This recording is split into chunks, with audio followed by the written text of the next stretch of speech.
Hello everyone and welcome to Owen's Car. We're stuck outside Slayer. Unfortunately they're not open at this moment in time, but we want to do a review on Slayer, the weekend just gone. Yeah. Fantastic event. Hands up to Dan Bird for running a brilliant event yet again. Thank you very, very much. And well, how do we want to play this? We want to do it as quick as possible, but we do want to talk about a few of the games. Yeah, so the game that we really want to talk about was our own. It was almost like it was rigged. Game one, we get drawn against each other, and the scenarios rolled, and it was Lords of Battle, wasn't it? Yep. And I unveiled, well, you unveiled your army, which was Dwarf Rangers. Yes, I took a Dwarf Ranger list, which... I won't spoil it for you, but if you've seen Facebook, you'll see my impressions of Dwarf Rangers. And Dave... Before you say anything, Ed was stood at the table next to us, so this was very poignant as a number of people came over to see what my list was going to be. Ed's there unpacking his usual Felbeast with Shelob that he's used for years. And Dave starts to get out his evil force, and of course he places on the table his first ring wraith on a Felbeast that he always takes to tournaments, and it's the Undyne. There it is. Okay, what a surprise! And then the Witch King on a Felbeast. Yeah, and then the Knight of Umbar on a Felbeast. Hey, we're going down the right line. Yeah. Kamul on a Felbeast, and then one last model, which was, of course, it was the Queen of Spiders, Shelob. Yes, indeed. And the beautiful moment. The army was almost a perfect mirror of Ed's. The only difference was Ed takes one fewer might and fate on the Witch King to what you did, I think. Yeah, I went 3-10-3. He went 2-12-2. Yeah, and so first of all, that was a bit of a shock. Yeah, it didn't warn me, No. but it gave me a bit. It gave me a bit of a heart attack because I was hoping to avoid Ed in the tournament with my terrible list, and instead I drew the same list but with a different user. Well, as I came into Slayer that morning, you said, "Dave, I've got some bad news," and I went, "What is it?" And you went, "You're not playing who you're meant to be playing," because I was down listing to be playing Ian Spiller, who Jay Clare ended up playing, and you went, "No, it's me, Dave," and I went, "Oh dear." Yeah. So we played, and early on, there were those moments of hope, weren't there? I managed to surround the Knight of Umbar. I managed to really do some pain in terms of the movement, and then it came to a combat phase, and you did a pretty good hurl with the Witch King as a heroic, and that saved Kamul in the end, didn't it? Because I won the combat then with Kamul later and failed to kill him, but then I also won the combat against the Knight of Umbar and failed to kill him. You did. And I won the combat against Shelob, and I think I put one wound on Shelob as well. Yeah. It's just like the best thing that could ever happen by winning so many combats, but failed by the fact that I failed to really do anything with it. And then you punished me. You punished me bad. But then we went into round two. I'm all very confident. My dice have been rolling nice. Oh yes. Oh, you had so many sixes with your magic. Awesome. So I'm waiting for the comments of, "Oh, Dave's cheating dice." When round two, I decide to use some magic, and what happens? Cheating dice. Go on, tell him what happens. Yeah, he couldn't roll higher than a 3. I couldn't roll higher than a 2 at one point. So four casters flying around and 0 magic managed to happen. I think I wasted 12 will in total and didn't get a single one off. It was it was funny. Element Games dice. Yes. But then the combats came around and it hurt. You know, I think I lost about a quarter of my army in that one turn. Dwarf Rangers against Felbeasts. Hurls are wounding on 5s. You're wounding on 5s when you just fight normally, and you know, Gimli had to get off the ground as well in his movement, so he couldn't really get involved with the game because, quite smartly, David used most of his Felbeasts at one end of my army, and when I think you won the heroic off for the movement, and you moved to the other end of my line. Yeah. So Gimli wasn't going to get there. The King's Champion, I think, got there, but he didn't really do very much, and he just battered the the other end of my army. Floyd did some interesting stuff, didn't he? Floyd was the man of the match. Yeah, he was from my definitely side, horrible. certainly was, because he did things like switching off Kamal's ability to change his stats. Yep. Meaning that you'd have to use your might. What else did he do? Did he switch off the Undyne's ability for Yes, he faith? switched off that, but then I failed to wound him in the shoot phase. Yep. Instead, again, putting another wound on Shelob, which didn't really make a big difference because she just eats that kind of thing up.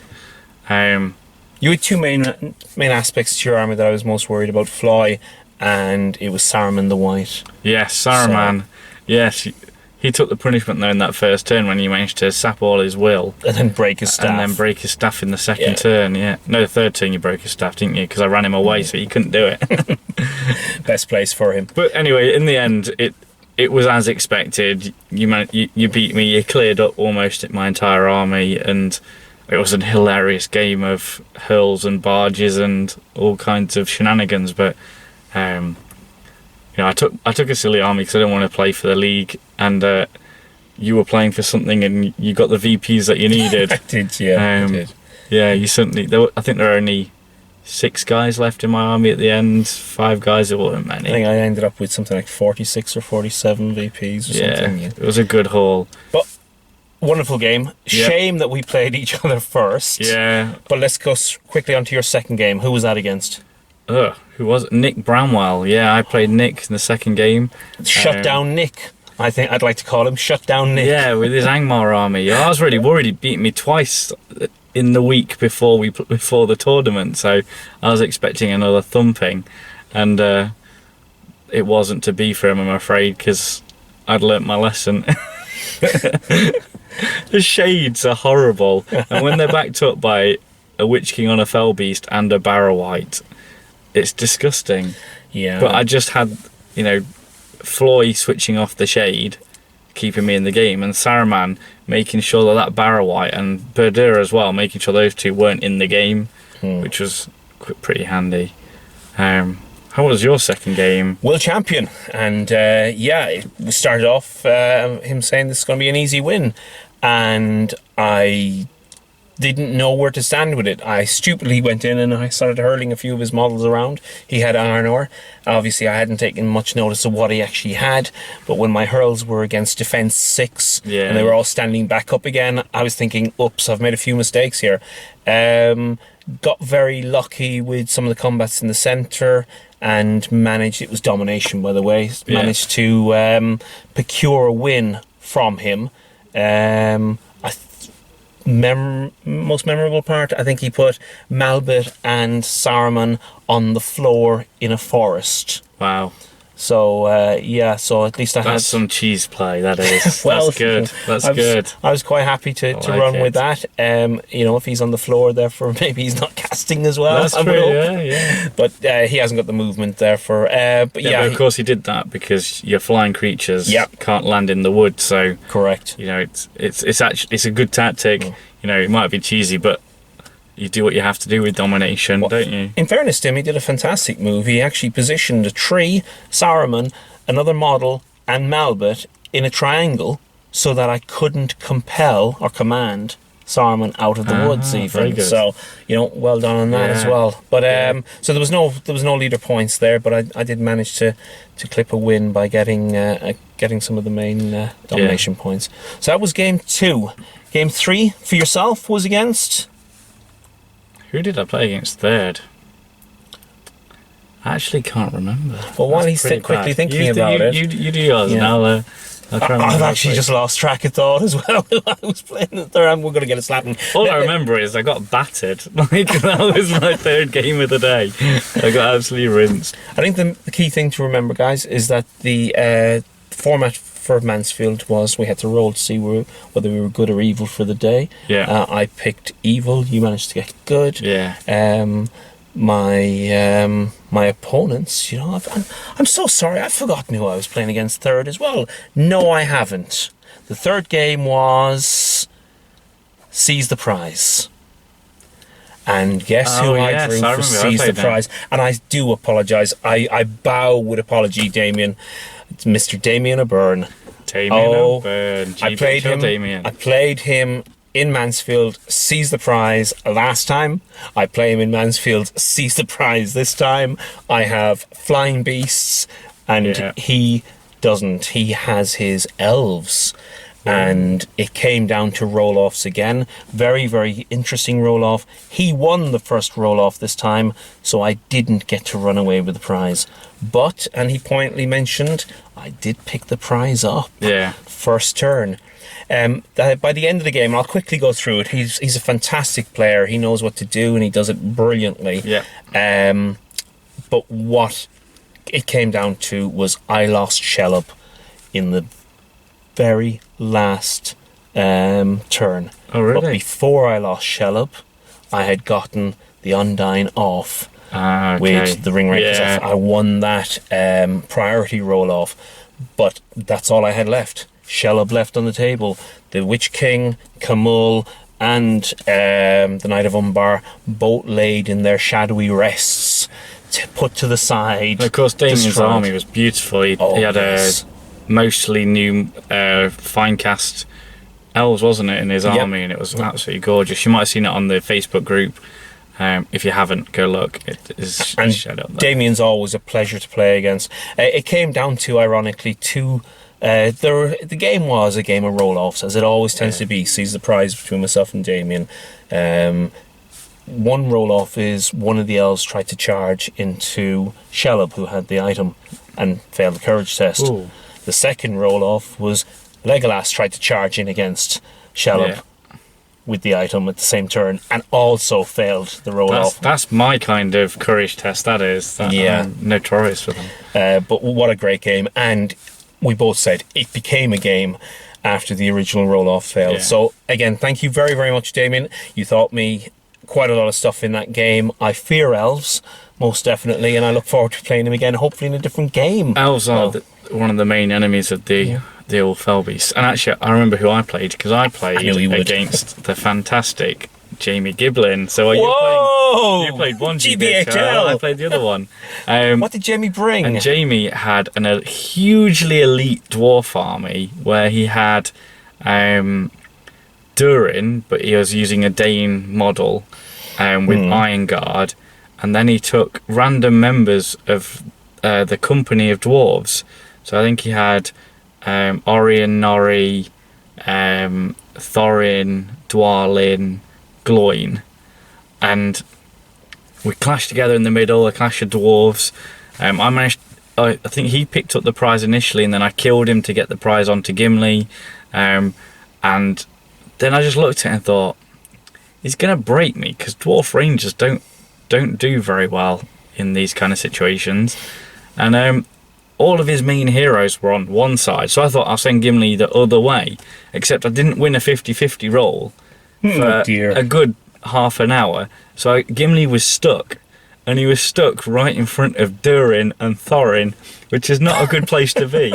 but amazingly, Gimli came out of it, and he limped away, still alive, and made a break for a big open space. But unfortunately, the game ended before Gimli could cross that middle line, and I lost 3-1 in the end, because you still had the prize on your side. Because I still had the prize, but on my side. So, and it was a game of hilarious moments. Because I think with dwarf against dwarf, usually it's such a grind. Yeah. But Iron Guard against Rangers, defense 6 and defense 5 floating around. He had some strength 4. I had a couple of Iron Guarded my force. I think in one turn I killed Norri. The next turn I then killed Gloin. The next turn I killed Dwalin. So it only took a couple of lucky rolls here or there, and the game was swinging all over the place. But playing against Jamie, we always love our games because they're always ridiculously close. He's a fantastic person to play against. I played him once. I got very lucky at was it Sterling? Yes, I got lucky at Sterling, but he's a really nice guy. So that was a good game, and then obviously after that game, it was straight off to the curry house. So I straight off home making homemade pizza, homemade pizza, feeding the fish, settling down for my first game the next day, which was against Mr. Ed Ball. I arrived early. Still, no one knew my list. No one cared. except everyone who came over and asked me.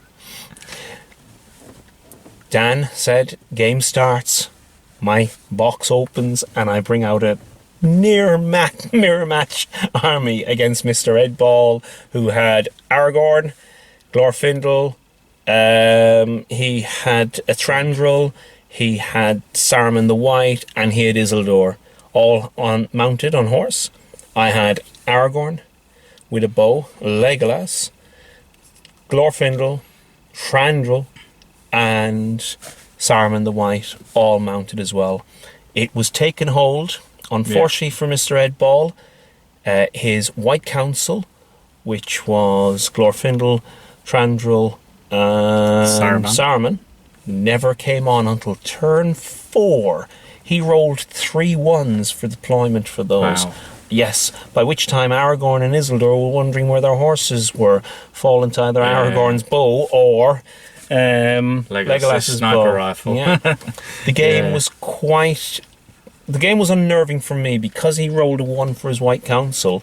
I didn't know where he was going to be able to bring them on, and with the ability to bring them on, have a fresh move, he could easily Sorcerer's Blast and get rid of my horses. We often talk about with the Maelstrom battles, is it worth chucking down the might? And so often when you roll a 1, you think, I'll wait for next turn. But to get 3 ones in a row, that's harsh, because if you'd have known, you'd definitely have blown might in the first turn and shared it around. But well, I think it was turn 4 when he then rolled a 2. So I had a choice. Do I place him close by and, really get into combat quickly, my 5 against his 3? Or do I place these 3? And I think Saruman the White was... he was causing me a bit of a headache without even getting on the table, because the potential to have me floored was quite strong. So I put him in the far corner, well away, and I dominated the centre. And then I found out about Isildur.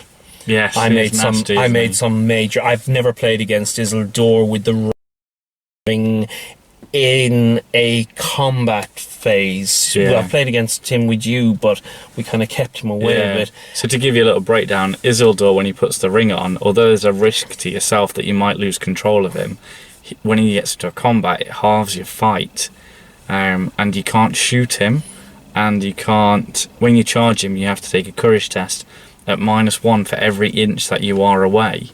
So having heroes on horses isn't necessarily an advantage against Isildur, because once you're at -10, you're not going to be charging into him. No. And ironically, Ed failed. He rolled a 1 or a 2 on Isildur's test. So I moved Isildur into within an inch of my 5 or so, charged him, and then said, okay, what's your fight skill? And he said, my base fight skill is, and your base fight skill. And I didn't take the hint. And Ed was quite right. He mentioned base. I should have picked up the rule book and looked at what the ring does. So we go into combat. He rolls 3 dice. He rolls a 6. He automatically wins. And I'm thinking, why? I'm explained. And then I lose Glorfindel's horse. Isildur, not good. Next round I go, I'm a bit more clued on now. I'm going to call Heroic Strike with one of my guys. So they go up to 10. They're halved, which is down to 5, and I lose that combat as well. So what a lesson. What a lesson to learn about Isildur.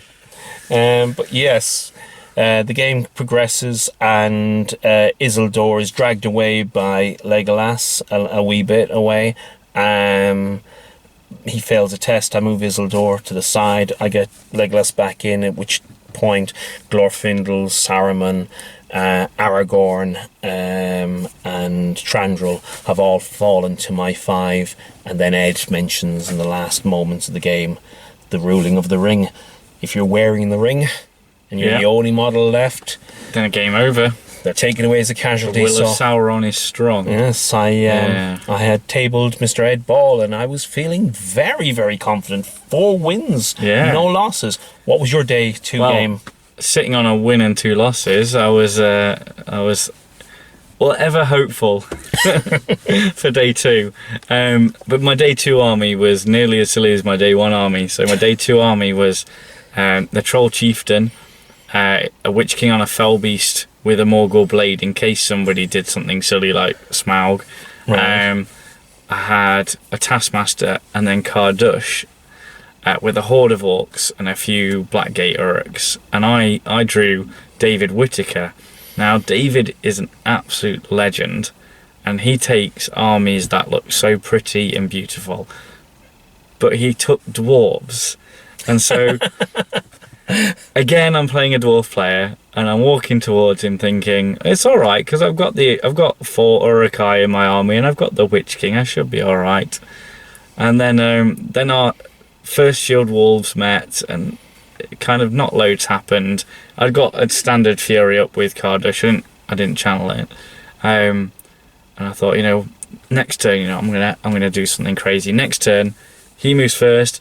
The Witch King hits Dane. I'm thinking I can do this.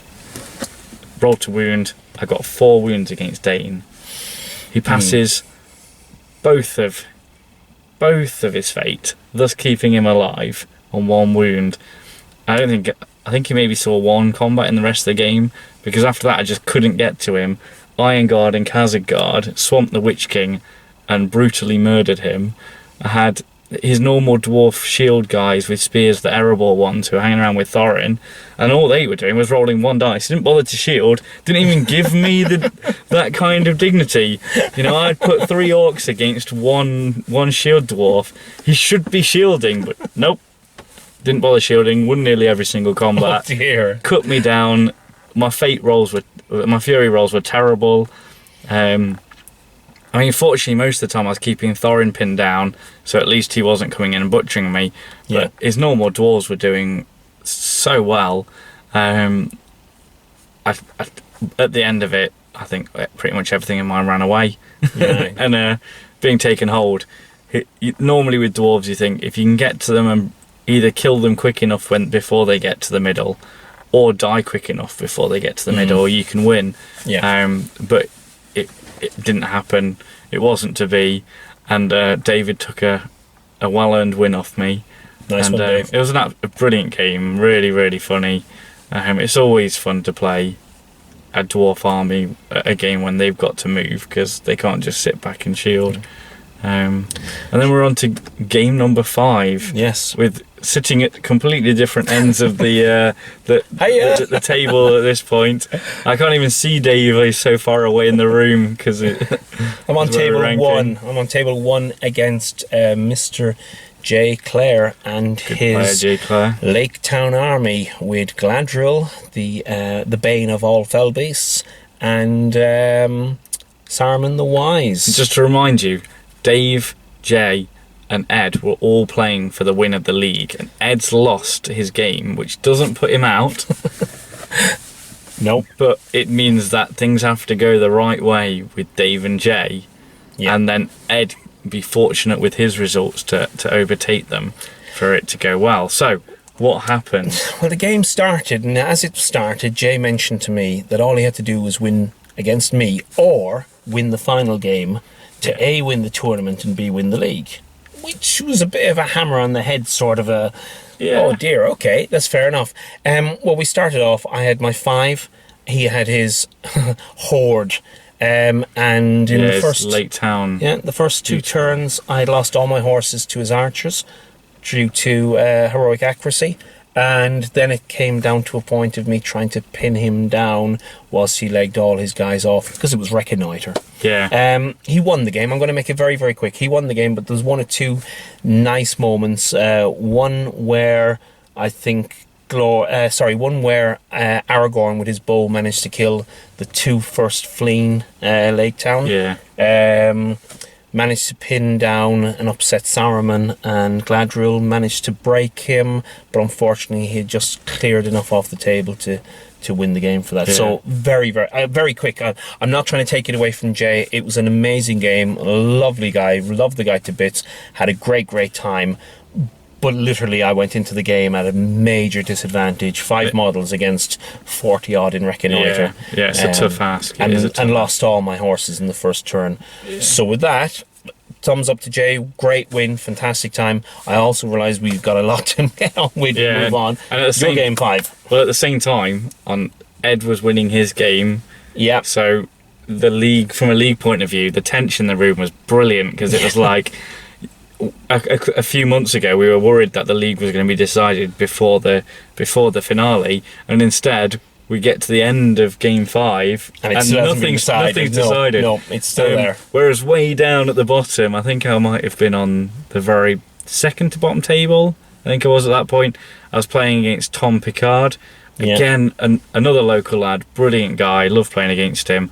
And in short, he brought the Goblin Town filth, and the Goblin King stood in front of me, and I'm going, I don't know how I'm going to do this, but I reckon if I break him and wound his general, right, I can do this. And he had the 3 trolls, the ones from The Hobbit. And I thought, that's fine, I can deal with that. I've got the Witch King on a Fell Beast and a Troll Chieftain. You know, there's loads of narrow gaps where I can get it, so I only have to fight 1 troll. I'll be fine. And then good old Sneezy turns up, sneezes on my Troll Chieftain, cuts him down, dead, gone. No. And sneeze on the Witch King, but a bit of luck, fortunately, and I managed to cut down 2 of the 3 trolls over a few turns with some well-thrown dice. Did you use the Morgul Blade at any point in that game? Unfortunately, no, because most of the time it didn't matter, because it was just...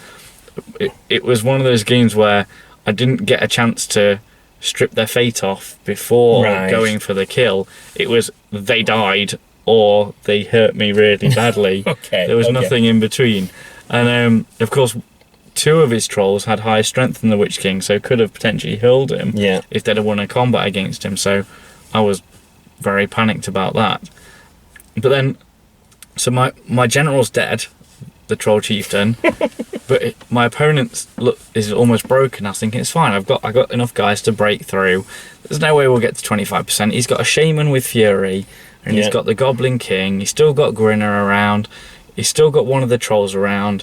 He's going to be nowhere near 25%, and I've got a few turns.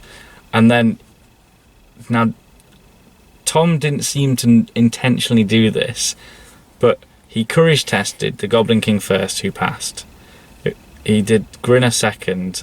He then did all of the troops who weren't within range.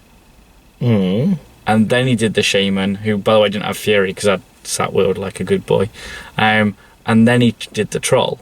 So he did it in the opposite order to what I would have wanted. And so many goblins ran away. We worked out that before I moved my models, the game was going to end this turn. So I did a heroic combat with the Witch King, final point of might, slammed into the Goblin King. I rolled 5 wounds. Oh no. Go on. He passes 4 blubber. Oh no. So he's got just his 1 point of fate. And he passes it, so we end on a draw. I was like, what a ridiculous end to a ridiculous game. And I think I had about 7 or 8 orcs all stood on the edge of the board waiting to run off next turn. It was just absolutely hilarious. But I mean, those are the games that I go for, you know, where he got my most sporting nomination, and well done to him, because he actually won most sporting for the whole tournament, so well done, Tom. Absolutely hilarious game. So, you know, I was quite happy to get a draw that game with a game that good. Game 6, who's your opponent? It's now the Clash of Champions. So there is a certain GBHL host who has never beaten me. His all-mounted Rohan has in fact, I've appeared on, I'm mentioned so many times on his channel as the person who taught him by beating him so badly at taking hold with his all-mounted Rohan. And yes, it is GBHL James I drew. And the reason why I'm not as happy about this game was because his champion to place in the middle was Sauron wearing the ring, and his other 2 models, 2 more models in his army, were the Witch King on a horse with a decent amount of everything, and the Knight of Umbar on a Fell Beast. That brings me to the point. Some tournaments have a minimum amount of models. They do. This one didn't. No, but some do. It has been. It used to be a minimum in the rule book that you had to have 3. But you still can't break a 3-model army. You have to wipe them out to break them. So Indeed, yeah. And with the points being the way they were for this, I had to do very well to win. And I did what I had to. There's some hilarious dice rolling early on. James's GBHL dice always said GBHL for quite a while. Oh dear, okay. Except in combat phases when he couldn't seem to find any 6s. And I pummeled his Witch King, and we both lost so much will over the time. Managed to then catch up and kill Knight of Umbar, but my Witch King's only got 3 will left. Meanwhile, in the middle, his Sauron has absolutely trounced my Troll Chieftain, as you expect.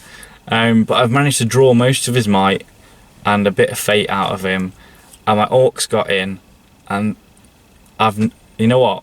For that game, all my Orcs deserve to be professionally painted because they all did so well. I managed to knock Sauron down to 2 wounds.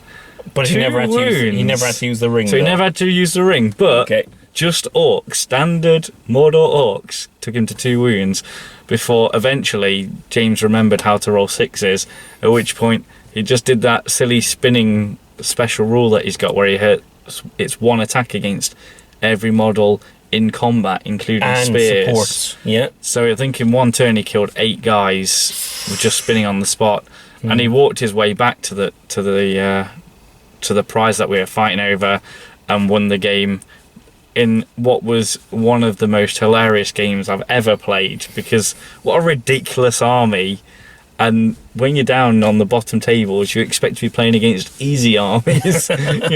You're hoping for something like an all Minas Tirith foot army, or a Rohan mixture of foot and mount with the person playing all the mounted guys as bowmen or something like that. But no, Sauron. Oh dear. But meanwhile, at the very furthest end of the hall from me, what were you doing? Okay, I had definitely not won the league now, because it was quite obvious that either Ed was going to pull something out of the hat, or Jay Clare, who had an enormous, and I mean a disgusting enormous VP advantage of nearly 140 or 160 or something. I don't even know, but well into the hundreds. So in a way, if going into the final game, if Jay won and Ed won, it wouldn't have mattered. You couldn't win the league. I couldn't win the league the minute I had lost again. Yeah. The minute I'd gone in to play on my 5th game against Jay, I already was at a serious disadvantage with the scenarios. But if Jay won and Ed won, I think Ed won the league. But if Jay lost and Ed won, then Jay would win the league because Ed would have come second if Jay won. So and going into the final game, we were relying on, David Reed to completely bomb if Ed was going to win the league, or we needed David Reed to be the master of masters. Yeah. If it were to be Jay to win the league. Yeah. So now you're playing for your position on the podium. Well, I'm paying. I've already got podium in the league. Oh, for the tournament, yeah. So who were you playing against? I was playing against Sam Jeffrey, and myself and Sam have a history, especially since the history involves him borrowing most of my models so he could actually have an army to play against me. He had my Isengard. Yeah. And my head was in such a sponge effect at that moment in time. I even turned around to Sam and I said, "What army do you have?" Just after I'd given him my army to use. So yeah, he had the Undyne. The Undyne had been on a Fell Beast. It was no longer, because it was his general. This is the Clash of Champions, where the general model goes against the opposing general model, unmounted in the centre. Yeah. And he had the Undyne, and I had Glorfindel. So you obviously know what the result of that's going to be. Glorfindel is going to open up the Undyne. Of course he is, unless the Undyne gets priority and decides to use 5 dice for Black Dart. But it's fine, because you've got the armour of the Gondolin, haven't you? I do, and that gives me... So at least you're resistant to magic. I am, but when I lose my resistance to magic on the first turn, and I then end up losing 3 faith in the first turn, and then 1 wound, so after the first turn... Wow. Glorfindel is down to no faith and 2 wounds, and the Undyne has only used 5 will. You know what's going to happen next. Yes. Any priority I phase I managed to pull off, the Undyne is going to call an heroic move, hence pulling Glorfindel's what was I going to say? His might out, because I have to combat it. But at least you fight 7, so you should be winning those fights with your 3 dice. Even if you're transfixed, at least you've got 2 dice. Anyway, so moving back to the other part of the game, let us just. Okay, we'll wrap up the centre quite quickly. Yeah. It didn't happen as quickly as I'm trying to make out, but trust me, Glorfindel died to a berserker coming in. Also, only 1 point then for Sam in the middle. No.